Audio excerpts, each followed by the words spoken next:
Hello viewers, नमस्कार। Path finders bye Unacademy IAS के YouTube channel पर आप सभी का स्वागत है। सो फ्रेंड्स, साफरान जो फ्रांस की एक बहुत ही बड़ी कंपनी है, उसने अपना वर्ल्ड का सबसे बड़ा MRO facility with respect to CFM LEAP engine को एस्टैब्लिश किया है हैदराबाद में, जिसको इनॉग्रेट किया है फाइनली प्राइम मिनिस्टर मोदी ने। अब फ्रेंड्स, ये जो वर्ल्ड का सबसे बड़ा एमआरओ फैसिलिटी हैदराबाद में आने जा रहा है, ये भारत के लिए एक हिस्टोरिक मोमेंट है। बिकॉज इस एमआरओ फैसिलिटी से भारत जो है वो इस सर्विस को प्रोवाइड करेगा not only for domestic market but international market में भी भारत इस एमआरओ फैसिलिटी के थ्रू बाकी कंट्रीज को भी ये सर्विस प्रोवाइड करेगा। तो फ्रेंड्स, ये जो पूरा डेवलपमेंट है, इससे वापस से एक बात समझ में आता है दैट इंडिया और फ्रांस की जो दोस्ती है वो काफी अच्छी थी, है और आने वाले समय में रहेगी। साफरान वही कंपनी है जिसने भारत को अपने next fifth generation fighter jet engine को बनाने के लिए full technology transfer with intellectual property right with 100% indigenous production इसका ऑलरेडी ऑफर दे रखा है। और अब एमआरओ फैसिलिटी को बनाना विच क्लियरली शोज कि एक ट्रेलर है, ये उस दिशा में बढ़ रहे हैं। बिकॉज एवेंचुअली अगर आप एयरक्राफ्ट को बनाते भी हैं तो उसका एमआरओ फैसिलिटी तो आपको चाहिए। तो ये जो डेवलपमेंट आया है, ये एक बहुत पॉजिटिव डेवलपमेंट है।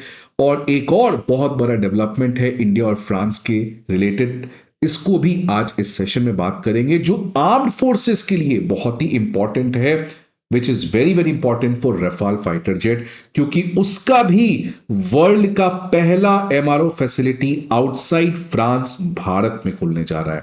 तो फ्रेंड्स, ये सीएफएम लीप इंजन का वर्ल्ड का सबसे लार्जेस्ट एमआरओ फैसिलिटी खुलने जा रहा है भारत में।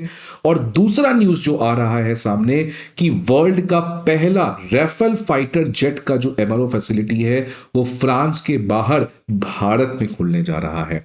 तो फ्रेंड्स, रियली एक हिस्टोरिक डेवलपमेंट यहां पर इंडो फ्रेंच रिलेशन के बीच में देखते हुए नजर आ रही है। अब मैं पहले न्यूज को कवर करूं तो प्राइम मिनिस्टर वेंसडे को इनॉग्रेट करते हैं वर्ल्ड का largest MRO facility for CFM LEAP engine of Safran, जो अगले साल से फाइनली ऑपरेशनल हो जाएगा। अब एमआरओ का मतलब क्या होता है फ्रेंड्स? इसका फुल फॉर्म है मेंटेनेंस, रिपेयर एंड ऑपरेशंस। अगर मेंटेन करना, जैसे आप अपने गाड़ी या बाइक का मेंटेन करते हो, कुछ खराबी हो जाएगा तो रिपेयर करते हो, और उसके जो टेक्निकल सॉफ्टवेयर अपग्रेडेशन है, ग्लिचेस हैं, उनको ऑपरेट करते हो। तो एमआरओ फैसिलिटी जो है ये बेसिकली एक एयरक्राफ्ट के बनने के बाद के सर्विसेज हैं। एयरक्राफ्ट मैन्युफैक्चर हो गया, मैन्युफैक्चर करने के बाद उसका जब तक एंड लाइफ है, मान लीजिए 20 साल तक या 25 साल तक वो एयरक्राफ्ट चलेगा, उस 25 साल में जो भी सर्विसेज होते हैं उसको हम एमआरओ सर्विसेज कहते हैं। और इस समय इंडिया जो है अपने 85% एमआरओ जो है वो इंडिया के बाहर करवाता है, बिकॉज भारत के पास एज सच एमआरओ फैसिलिटी नहीं है। मतलब भारत एयरक्राफ्ट खरीदता भी है और उस एयरक्राफ्ट खरीदने के बाद उसका जो एमआरओ का काम है वो भी बाहर के देशों में होता है, जिसकी वजह से भारत के एयरलाइंस का खर्च काफी ज्यादा बढ़ जाता है और भारत बहुत ज्यादा इंपोर्ट डिपेंडेंट हो जाता है। अब पहला डेवलपमेंट इसमें ऑब्वियसली एक बड़ा डेवलपमेंट है, जहां पर भारत एमआरओ का ग्लोबल हब बनने जा रहा है, which eventually prepares India for the next stage कि भारत आने वाले समय में अपना खुद का एयरक्राफ्ट भी मैन्युफैक्चर करेगा। अब ये जो फ्रेंड्स सीएफएम लीप इंजन है, ये बेसिकली लीप इंजन फैमिली का बिलोंग करता है, और ये इंजन जो है सिंगल आयल एयरक्राफ्ट में यूज होते हैं। ये जैसे आपने एक नॉर्मल एयरक्राफ्ट जो इंडिया में इंडिगो और बाकी लोग यूज करते हैं, जहां पे 3 सीट्स यहां होते हैं, 3 सीट्स यहां होते हैं, ये एक सिंगल आयल एयरक्राफ्ट है। इसका जो बड़ा एयरक्राफ्ट होता है उसको हम लोग डबल आयल एयरक्राफ्ट कहते हैं, जिसमें 3 सीट यहां भी होता है या 2 सीट यहां होता है, बीच में फिर 3 सीट होते हैं और इधर 2 सीट होते हैं। वो ब्रॉड चौड़े एयरक्राफ्ट्स होते हैं, ये नैरो एयरक्राफ्ट्स होते हैं, और इन नैरो सिंगल आयल एयरक्राफ्ट में इस लीप इंजन फैमिली को यूज किया जाता है, जो आज वर्ल्ड की सबसे ज्यादा डिमांडेड लीप इंजन है। वो चाहे श्रीलंका जैसी कंट्री हो, बांग्लादेश जैसी कंट्री हो, अफ्रीकन कंट्री हो, वो सारे एयरक्राफ्ट जो है वो इस लीप इंजन फैमिली पे ही चलते हैं, जिसकी वजह से भारत उन तमाम कंट्री जो इस तरीके के एयरक्राफ्ट चलाते हैं, उन कंट्रीज को भी भारत जो है वो अब एमआरओ सर्विसेज एक्सपोर्ट कर सकता है।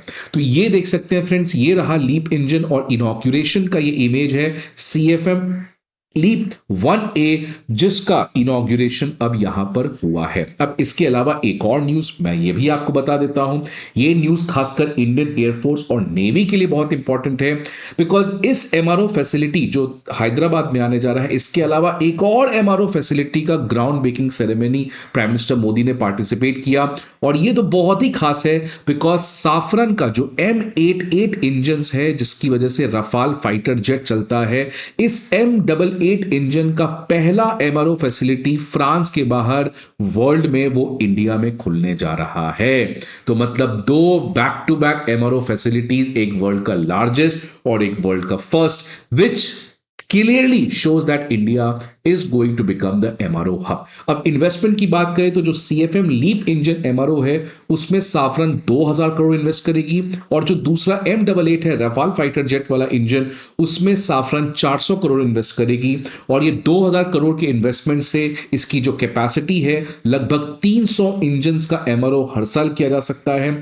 और M88 वाले में 600 इंजन का आपका MRO जो है वो एवरी ईयर किया जा सकता है, जो ऑल्दो अभी भी बहुत बड़ा गैप है, क्योंकि इंडिया के पास काफी ज्यादा इंजन है हमारे डोमेस्टिक ऑडियंस के लिए भी, और अगर बाहर के इंजन को भी एमआरओ देना है तो इस कैपेसिटी को हमें और बढ़ाना पड़ेगा। प्राइम मिनिस्टर मोदी ने इस पर्टिकुलर कॉन्टेक्स्ट में कहा है कि ये जो डेवलपमेंट आया है, इससे इंडियन एविएशन सेक्टर जो है वो एक नया उड़ान भरने के लिए रेडी है। साफरन की न्यू फैसिलिटी जो है, उससे भारत एक ग्लोबल एमआरओ हब बनेगा। इससे नए अपॉर्चुनिटीज क्रिएट होंगे for the young people in the world of high tech aerospace. साथ ही साथ उन्होंने कहा कि भारत के आत्मनिर्भरता के लिए बहुत ज्यादा जरूरी है, बिकॉज इस साल अगर आप देखेंगे तो इंडियन एयरलाइन कंपनीज ने 1500 नए एयरक्राफ्ट का ऑर्डर किया है। जिस रफ्तार से डिमांड फॉर एयर ट्रैवल बढ़ रहा है, उससे आने वाले समय में भारत में एविएशन जो है वो बहुत बड़ा होगा। इसके लिए प्राइम मिनिस्टर मोदी ने उड़ान स्कीम भी लॉन्च किया है, उड़ेगा देश का आम नागरिक। और साथ ही साथ ये केवल इंडिया में मार्केट बड़ा नहीं बन रहा है, बल्कि पूरे दुनिया में इस मार्केट का काफी ज्यादा डिमांड है, जिसकी वजह से आज एमआरओ फैसिलिटी भारत में बनना ये डोमेस्टिक आत्मनिर्भरता को तो इंश्योर करेगा, लेकिन हमारे एक्सपोर्ट रेवेन्यू के लिए भी बहुत ज्यादा इंपॉर्टेंट हो सकता है। इसके अलावा प्राइम मिनिस्टर मोदी ने अब साफरान को कहा कि चलिए एमआरओ तो हो गया, अब इससे भी बड़ा काम प्रोपल्शन सिस्टम के एरिया में भी आप भारत में जल्द ही अपना काम स्टार्ट करें, जिससे इंजन को चलाया जाता है, जिससे इंजन को एनर्जी मिलता है, उसी को प्रोपल्शन सिस्टम कहते हैं। इस प्रोपल्शन सिस्टम को साफरान को भारत में बनाने के लिए प्राइम मिनिस्टर मोदी ने कहा है, और भारत ये कर सकता है because of its young talent pool and MSME network. Friends, ये बहुत ही खास है, बिकॉज आपको ऑलरेडी पता है कुछ दिन पहले आमका जो भारत का 5th generation fighter jet engine है, उसके लिए इंडिया और फ्रांस की जो कंपनी है DRDO और साफरान, इन्होंने ऑलरेडी टाई अप कर रखा है एक नेक्स्ट जनरेशन 120 से 140 kilo Newton fighter jet engine का। तो अब इसी कॉन्टेक्स्ट में प्राइम मिनिस्टर मोदी ने कहा कि इसका भी काम साफरान को जल्द ही भारत में स्टार्ट कर देना चाहिए। फ्रेंड्स, इससे इंडिया और फ्रांस की रिलेशन को केवल एक लाइन में डिस्क्राइब किया जा सकता है, लॉन्ग लिव फ्रेंडशिप, जो रिसेंटली इमैनुअल मैक्रोन ने प्राइम मिनिस्टर मोदी को G20 समिट में कहा था। So friends, India first western strategic partner जो फ्रांस था, अभी भी इंडिया और फ्रांस के रिलेशन काफी पॉजिटिव दिखते हुए नजर आ रहे हैं। सो फ्रेंड्स, आई होप आपको ये वीडियो अच्छा लगे। See you again in some other video. Till then, goodbye and take care.